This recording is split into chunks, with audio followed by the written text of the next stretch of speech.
The cobbled streets of Ghent glistened beneath the pale afternoon light, where bicycles rattled past and the faint aroma of waffles drifted from small cafes tucked between narrow brick houses.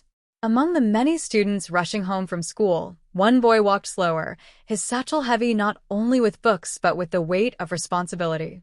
His name was Lucas. Lucas was known by many as the dependable one. If you needed help with an essay, he was there. If a group project faltered, he quietly carried it on his shoulders. He was patient, diligent, and unfailingly kind. And perhaps that was his greatest strength and his greatest flaw. That afternoon, he paused outside the wrought iron gates of the school, waiting for Sophie. She was his closest friend, though their bond was uneven. Sophie was bright, yes, but her focus wavered easily, her confidence fragile. Lucas had spent countless hours guiding her through homework, offering explanations when teachers' words blurred into confusion. When Sophie finally appeared, her auburn hair spilling from beneath her scarf, she greeted him with a smile that seemed brighter than her mood truly was. "Lucas," she said softly, "can you come over later? There's another assignment and I just cannot face it alone." Lucas nodded, as he always did, pushing aside his own weariness.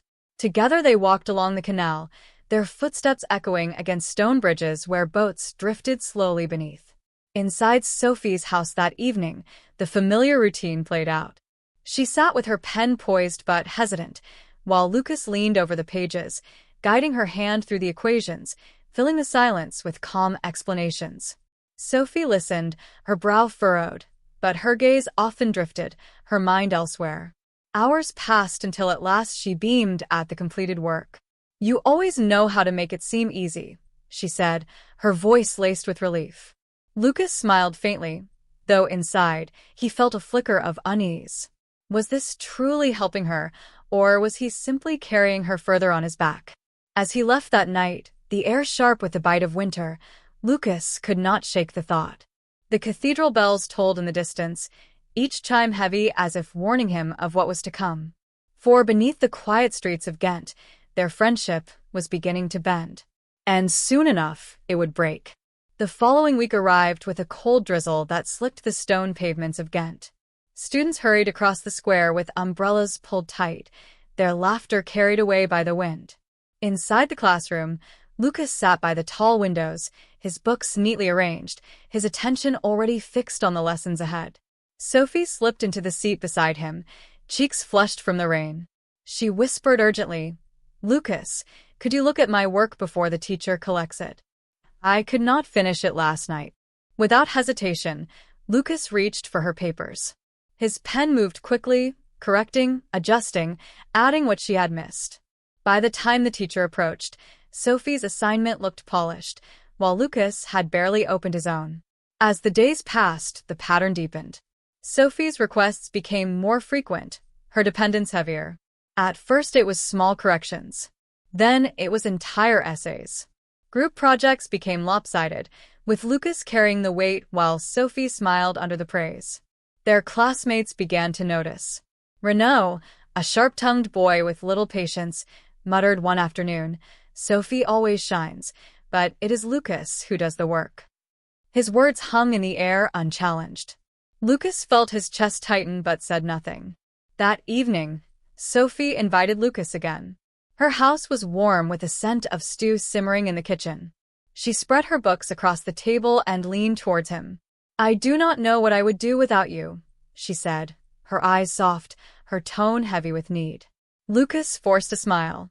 He wanted to believe it was gratitude, but in her voice he heard something else. A comfort she had grown too used to. A reliance that was beginning to feel like chains.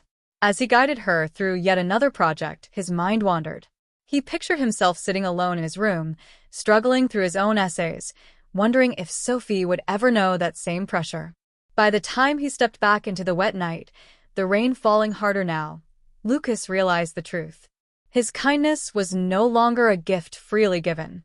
It was a burden she had placed upon him, and he had no idea how to lay it down. The tension grew as winter settled over Ghent. In the classroom, Sophie's confidence swelled. When teachers praised her essays or her sharp answers, she smiled proudly, while Lucas remained quiet, his head bent over his own notes. Renaud noticed again. One morning he leaned across the desk, whispering, "You are her shadow, Lucas. She takes the light, and you disappear." His words burned like frost in Lucas's chest. During a group discussion, Sophie spoke as though ideas were hers alone, repeating lines Lucas had given her the night before. The teacher nodded approvingly. Lucas caught the glance of other students, their suspicion growing. At lunch, Lucas sat in the courtyard with a sandwich untouched in his hands. He overheard two classmates mutter, "Funny how Sophie is suddenly brilliant. She never was before.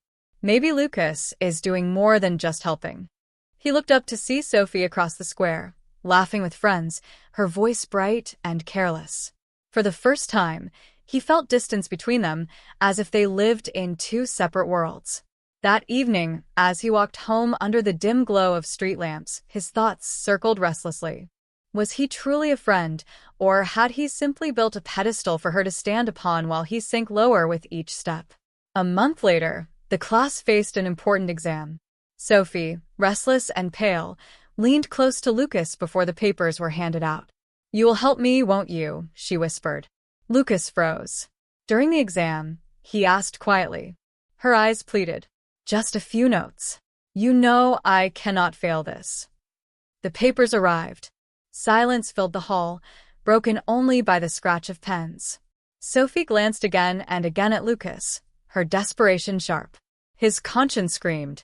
To cheat would betray himself. To refuse would betray her trust. His hand trembled. In the end, he pushed his paper slightly to the side, letting her glimpse enough to scrape through. When the results were posted, Sophie's name shone near the top. Cheers followed her through the corridors. Teachers congratulated her. And Lucas, who had sacrificed his own focus, found his grade lower than expected. Sophie turned to him with a radiant smile. "We did it," she whispered. But Lucas heard only the hollow echo of her words. Rumors began to stir. Some classmates whispered that Sophie's sudden success was suspicious. Others accused Lucas of trying to drag attention away from her. The air grew thick with doubt, heavy in every glance thrown his way. At home, Lucas stared at his books, his essays piled high, his mind weary. He had given so much, yet his own reputation crumbled. One evening, while walking along the canal, he overheard Sophie speaking with another friend outside a cafe. Her voice carried through the damp air. "I worked so hard for this. Nobody understands how much I put in." Lucas stopped dead. The word struck him like a blade.